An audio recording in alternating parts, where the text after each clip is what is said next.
नमस्कार दोस्तों, आपके अपने चैनल भक्ति सागर में आपका स्वागत है।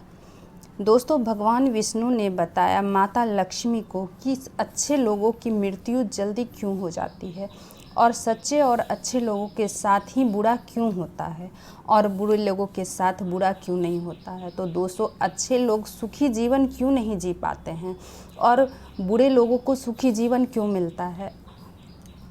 जो लोग ज़्यादा पूजा पाठ करते हैं, प्रतिदिन भगवान की पूजा अर्चना करते रहते हैं, उन्हीं के साथ बुरा क्यों होता है। भगवान उनकी ही परीक्षा क्यों बार बार लेते हैं। दोस्तों, एक समय की बात है, भगवान श्री हरि शेषनाग की सैया पर विश्राम कर रहे थे। तभी माता लक्ष्मी पृथ्वी लोक का भ्रमण करते हुए श्री हरि के पास पहुंचती हैं। माता लक्ष्मी को देखकर भगवान श्री हरि कहते हैं, हे देवी लक्ष्मी, आपका स्वागत है। आप किस लोक का भ्रमण करके आ रही हैं। दोस्तों, तब माता लक्ष्मी कहती हैं, हे स्वामी, मैं अभी अभी पृथ्वी लोक का भ्रमण करके आ रही हूँ। मैंने पृथ्वी लोक पर देखा कि अच्छे लोगों के साथ ही बुरा क्यों होता है और बुरे लोगों के साथ अच्छा क्यों होता है, बुरा क्यों नहीं होता है और अच्छे लोगों की मृत्यु क्यों हो जाती है जल्दी, तथा जो लोग ज़्यादा पूजा पाठ करते हैं, प्रतिदिन भगवान की पूजा अर्चना करते रहते हैं, उन्हीं के साथ बुरा क्यों होता है। हे स्वामी, यह सारे प्रश्न हमारे मन में बेचैन कर रहे हैं। कृपया मेरी बेचैनी को शांत करें। इन सारे प्रश्नों का उत्तर देकर दोस्तों, तब भगवान श्री हरि माता लक्ष्मी से कहते हैं, हे प्रिय, आज आपने बहुत ही अच्छे प्रश्न किए हैं। इस प्रश्न से सारे संसार के मानव जाति का कल्याण छिपा हुआ है। और हे प्रिय, इस प्रश्न को आपको बताने से पहले आपको पृथ्वी लोक पर चलना पड़ेगा। तब माता लक्ष्मी कहती हैं, हे प्रभु, चलिए, मैं चलने के लिए तैयार हूँ। अति शीघ्र चलिए। मेरे मन में इन सारे प्रश्नों के उत्तर जानने की उत्सुकता बढ़ते जा रही है। दोस्तों, तब आकाश लोक से भगवान श्री हरि और माता लक्ष्मी पृथ्वी लोक पर आते हैं, जहाँ पर एक बहुत सुंदर बगीचा होता है। उस बगीचे में तरह तरह के सुगंधित फूल और तरह तरह के फलों के पौधे लगे होते हैं। और उसी गार्डन में जाकर भगवान विष्णु और माता लक्ष्मी विश्राम करने लगते हैं। तभी भगवान विष्णु कहते हैं, हे प्रिय, अब मैं आपको आपके सभी प्रश्नों के उत्तर एक कथा के माध्यम से बताते हैं, जिसको सुनने के बाद आपको सभी प्रश्नों के उत्तर मिल जाएंगे। और भगवान विष्णु कहते हैं, जो मनुष्य इस कथा को मन और ध्यान लगाकर सुनता है, उसे मोक्ष की प्राप्ति होती है। तब माता लक्ष्मी कहती हैं, हे स्वामी, आप कथा कहने की कृपा करें। मैं पूरे मन और श्रद्धा से ध्यान लगाकर सुनूंगी। दोस्तों, फिर भगवान विष्णु माता लक्ष्मी को कथा सुनाना आरंभ करते हैं। दोस्तों, आप लोग से अनुरोध है कि कथा को आरंभ करने से पहले वीडियो को लाइक कर चैनल को सब्सक्राइब जरूर कर लें और कमेंट बॉक्स में जय श्री हरि या जय माता लक्ष्मी जरूर लिख दें। तो दोस्तों, तो चलिए अब कथा को आरंभ करते हैं। दोस्तों, भगवान विष्णु माता लक्ष्मी से कहते हैं, हे प्रिय, पौराणिक काल की बात है। एक बहुत ही सुंदर नगर था। उस नगर में श्याम और सोहन नाम के दो व्यक्ति रहते थे, जिसमें से श्याम एक बहुत ही धनवान व्यापारी था और वह धनवान होने के साथ साथ बहुत पूजा पाठ और भगवान की भक्ति में बहुत ही विश्वास रखता था। वह प्रतिदिन नित्य भगवान की पूजा आराधना करने के लिए मंदिर जाता था और वह प्रतिदिन तथा दुखियारी गरीबों में से कुछ न कुछ बांटता रहता था।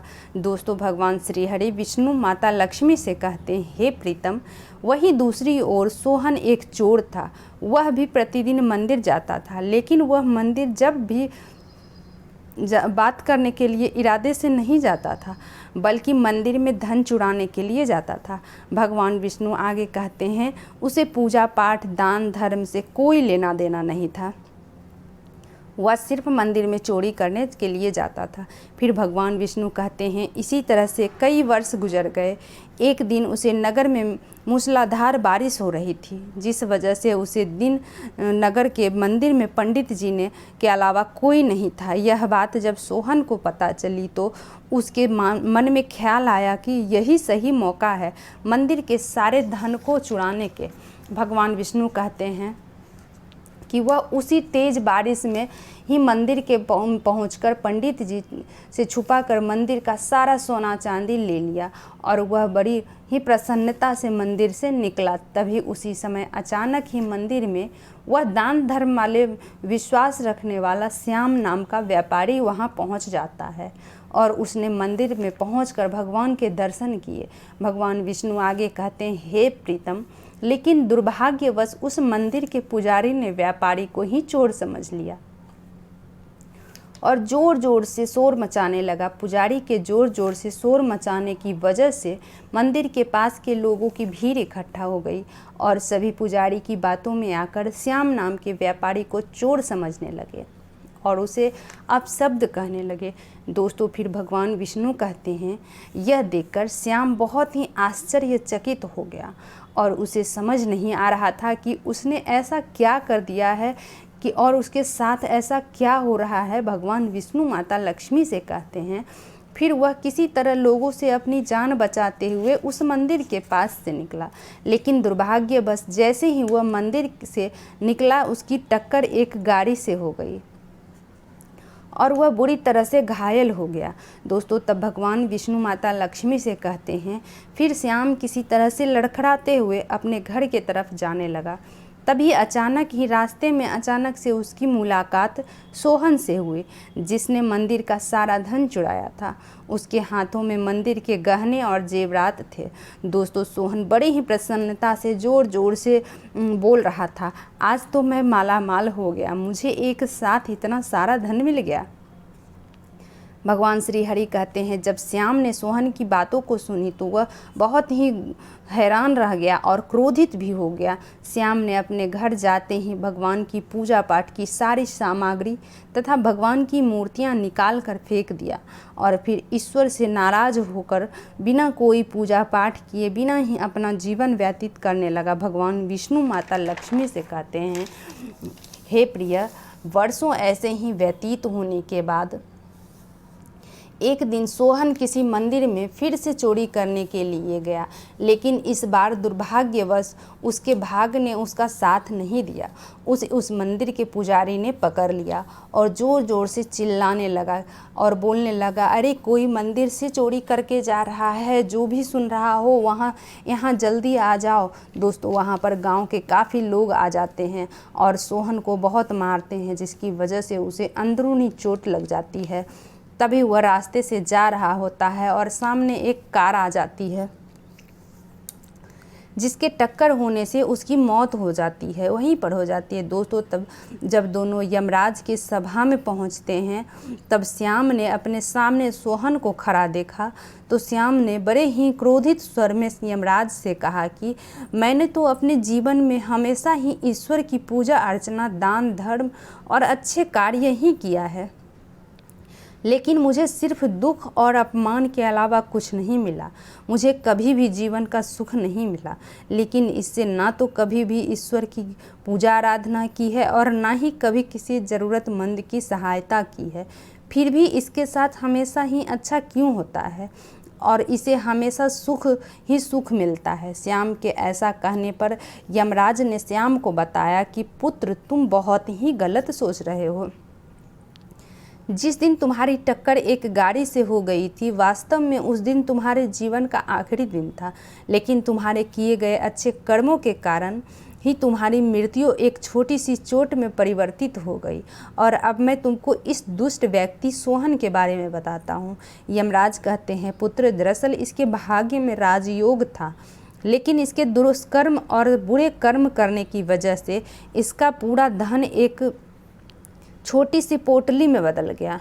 फिर यमराज उस लड़के से कहते हैं, पुत्र, कभी भी अच्छे और सच्चे लोगों के साथ बुरा से बुरा हो जाता है और ईश्वर पूजा पाठ करने वाले की परीक्षा लेते हैं, क्योंकि ईश्वर उनको अपने साथ बांध कर रखना चाहते हैं।